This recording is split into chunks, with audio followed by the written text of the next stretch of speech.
Millions of Americans bought into the illusion. We paid for tickets and tuned in to watch these legendary stars embody family values, fierce loyalty, and frontier justice. But behind the closed doors of their estates, a very different reality played out. When forced to choose between an unencumbered career and their own children, these 12 household names chose their public image. Welcome to Fade to Black, where we look at the calculated erasure of the children the industry demanded they hide. Number 1. Clark Gable. In 1935, Clark Gable was cementing his reign as the undisputed king of Hollywood. His massive appeal relied entirely on a carefully curated blend of rugged masculinity and romantic dependability.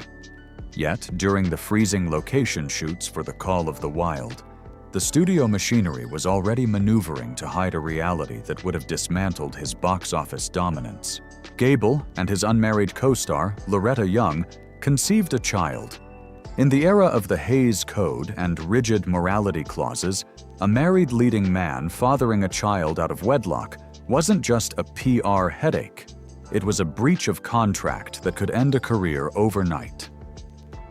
MGM could not afford a scandal for their biggest asset, and Gable clearly had no intention of risking the throne he had worked so hard to acquire. The industry's solution was ruthless in its efficiency. While Gable continued to project the image of the ultimate hero on screen, his biological daughter, Judy, was quietly moved through orphanages before being formally adopted by her own mother. The cognitive dissonance is striking. Gable built a fortune playing men of deep conviction who always did the right thing when the chips were down. Yet he completely outsourced the consequences of his private life. He reportedly visited Judy only one time, stepping into her home when she was 15 years old. He made small talk, never disclosed his identity to the teenager, and then simply walked back out the door. The audiences of the 1930s paid to see a man who always stood his ground.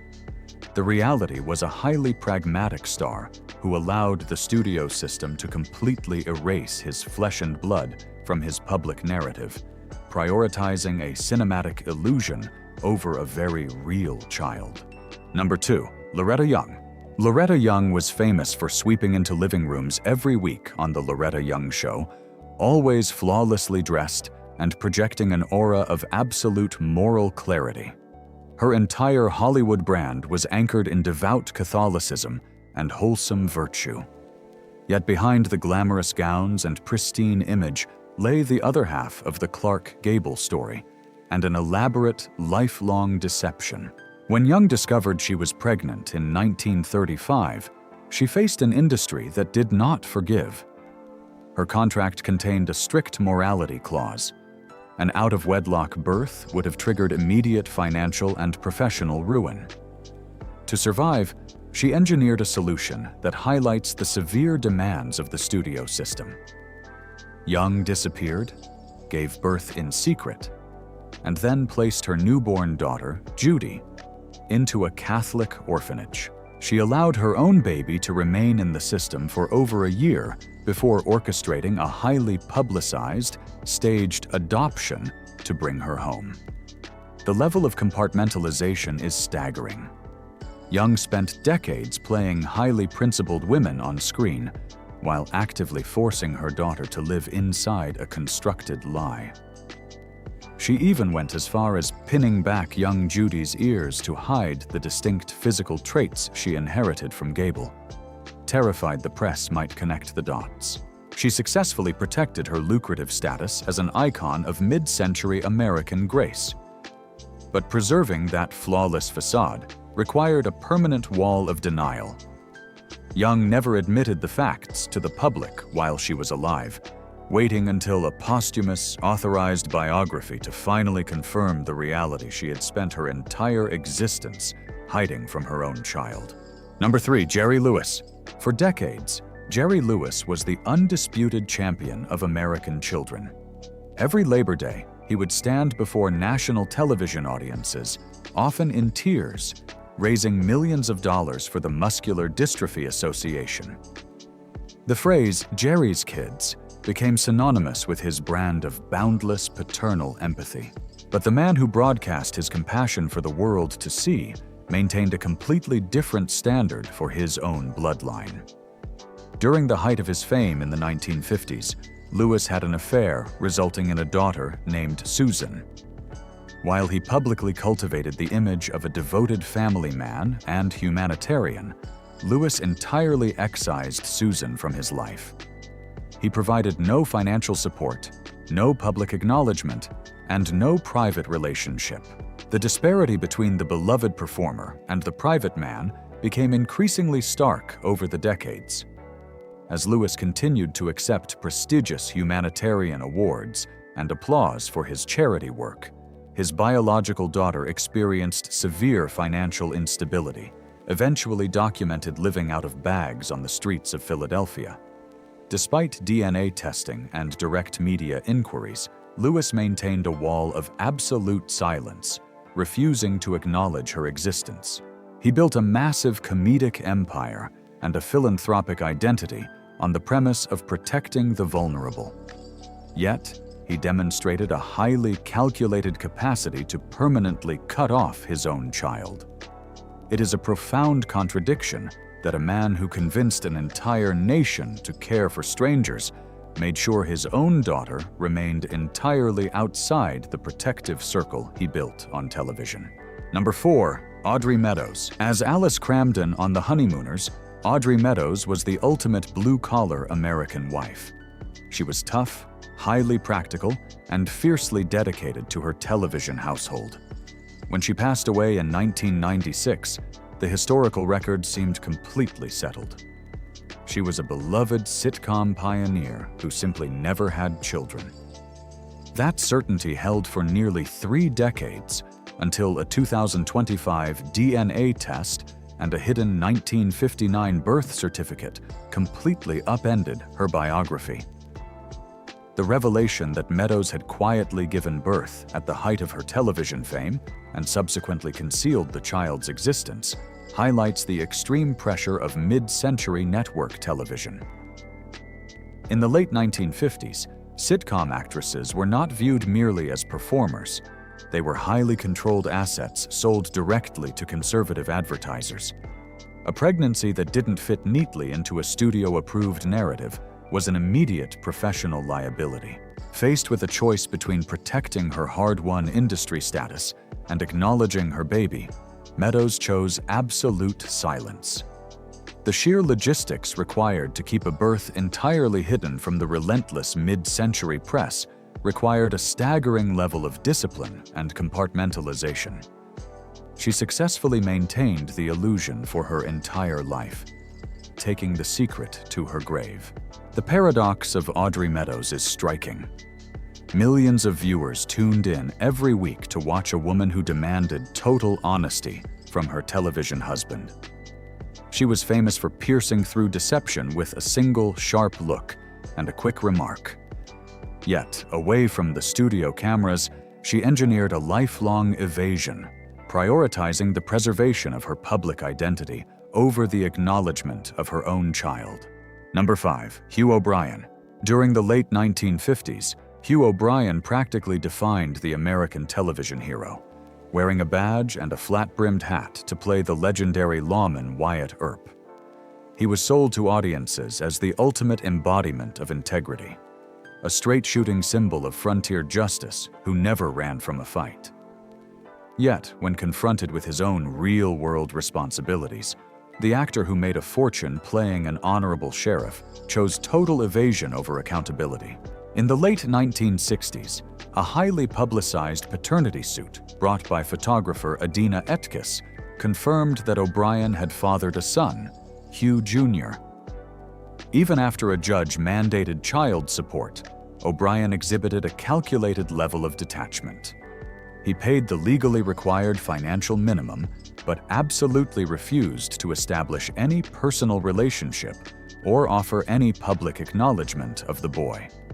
Unlike actors in the 1930s who were cornered by strict studio morality clauses, O'Brian's era offered slightly more freedom. His decision was a personal boundary, drawn to protect his independent bachelor lifestyle and unencumbered public image. His commitment to erasing his son lasted until the very end. When his last will and testament was executed following his death, it contained a pointed, unmistakable legal directive. He explicitly stated that he had no children, shutting Hugh Jr. out one final time on paper. Millions of mid-century viewers admired O'Brien as a man who always stepped up to do the right thing. Entirely unaware that off-camera, he spent decades systematically ignoring a child who literally shared his name. Number 6. Andy Kaufman. Andy Kaufman built an entire career on blurring the line between reality and fiction. On the sitcom Taxi and stages across America, he was the ultimate anti-comedian. A man who lived inside bizarre personas and elaborate hoaxes, constantly challenging audiences to figure out what was real and what was a punchline. Yet, his most profound secret was not a piece of avant-garde performance art. It was a highly conventional, permanent reality he walked away from. In 1969, years before he found television fame, a teenage Kaufman and his high school girlfriend had a daughter. Confronting the rigid social expectations of the late 60s and the sheer impracticality of their situation, they placed the baby girl for closed adoption. The contrast between Kaufman's public output and his private history is compelling. He spent his entire professional life forcefully demanding that audiences believe his manufactured illusions, from the abrasive lounge singer Tony Clifton to his staged public feuds. He wanted the world to buy into his fictions. But regarding his actual biological daughter, Maria, he maintained absolute, uncharacteristic silence. He kept this entirely grounded part of his life completely isolated from the chaotic, unpredictable universe he broadcast to the public. Kaufman passed away at just 35, an enigma who famously never broke character. He left behind a television audience completely unsure of what to believe about him, and a daughter who grew up entirely outside his surreal orbit. She would only uncover the identity of her famous father years after he was gone, connecting the dots of a reality he never chose to share. Number 7. Jay Thomas. Jay Thomas made a lucrative career out of refusing to keep his mouth shut. As a top-rated radio DJ and a recurring, loud-mouthed presence on hit sitcoms like Cheers and Murphy Brown, his entire professional brand was built on brash, unabashed oversharing. He was famous for sitting on David Letterman's stage year after year, spinning incredibly personal, unfiltered anecdotes. Yet, his most defining real-life narrative was one he actively kept off the airwaves. In the early 1970s, before he found any real traction in the entertainment industry, a young, intensely ambitious Thomas fathered a child out of wedlock. Recognizing that an unplanned domestic life could easily derail his ascent in the highly competitive broadcasting world, he and his girlfriend opted to place the boy in a closed adoption.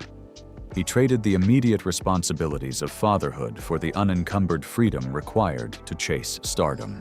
The contrast between his broadcast persona and his private discipline is striking. Audiences bought into Thomas as the ultimate "what you see is what you get" personality, a guy who seemingly had no filter and nothing to hide. In reality, he successfully compartmentalized his early adulthood, ensuring that the son he left behind never complicated his trajectory as a wisecracking television fixture. Unlike many others from the classic television era, Thomas did not maintain the deception permanently, eventually reuniting with his son, country songwriter J.T. Harding, decades later. However, his initial decision serves as a blunt reminder of the entertainment industry's demands. To secure his spot at the microphone, the man who built an empire on storytelling first had to agree to completely erase his own. Number 8. Frank Sinatra. Frank Sinatra built a monumental empire on the concept of fierce, uncompromising loyalty. As the chairman of the board, his public identity was deeply tied to his protection of his inner circle, his family, his rat pack, and his friends.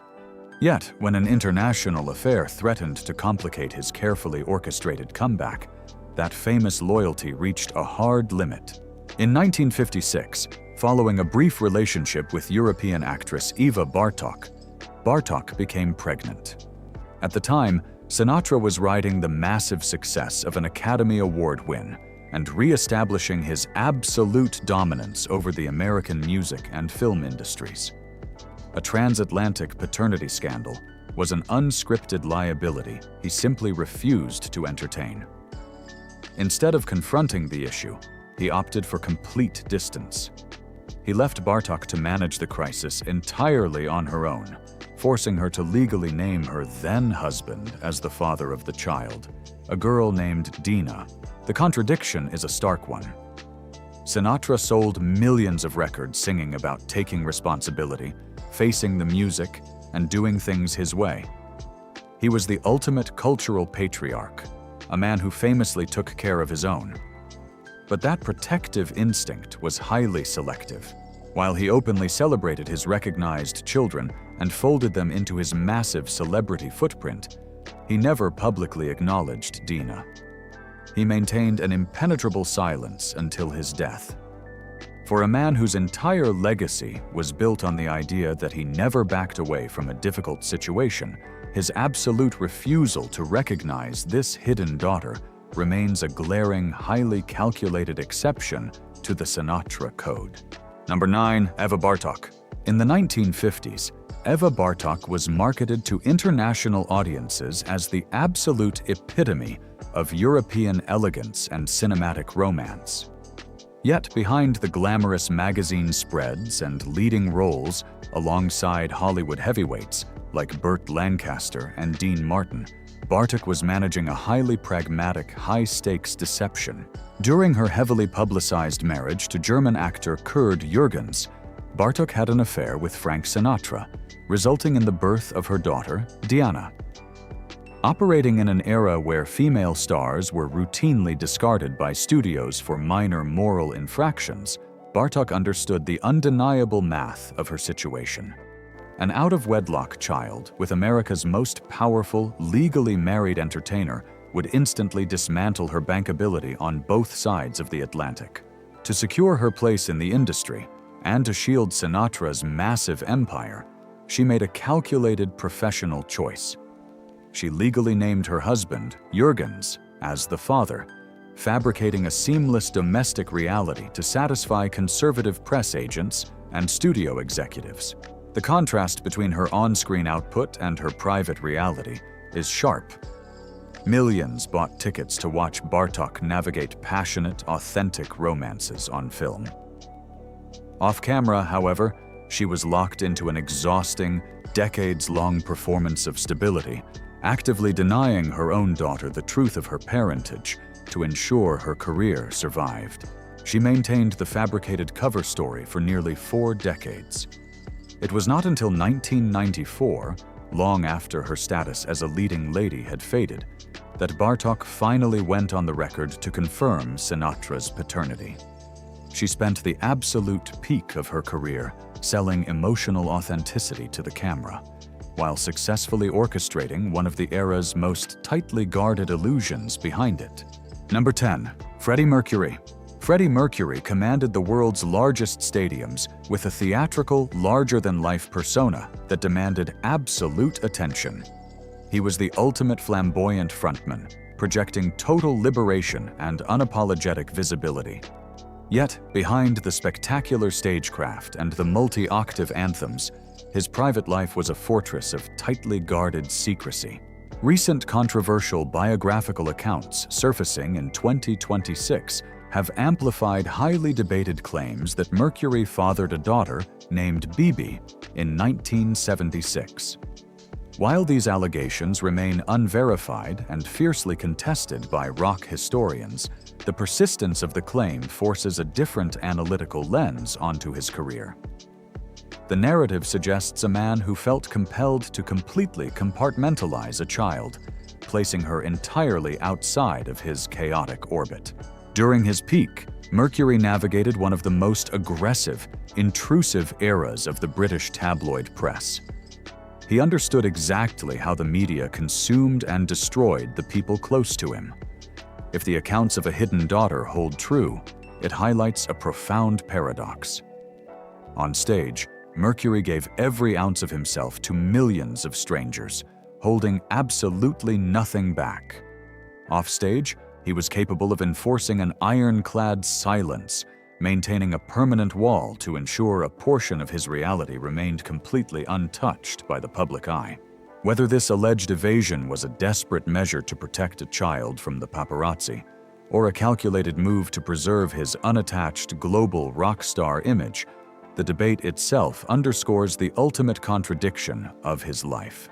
The artist who spent his years insisting the show must go on for the masses may have orchestrated an equally elaborate silent performance behind the curtain, determining exactly who was allowed to exist in his world.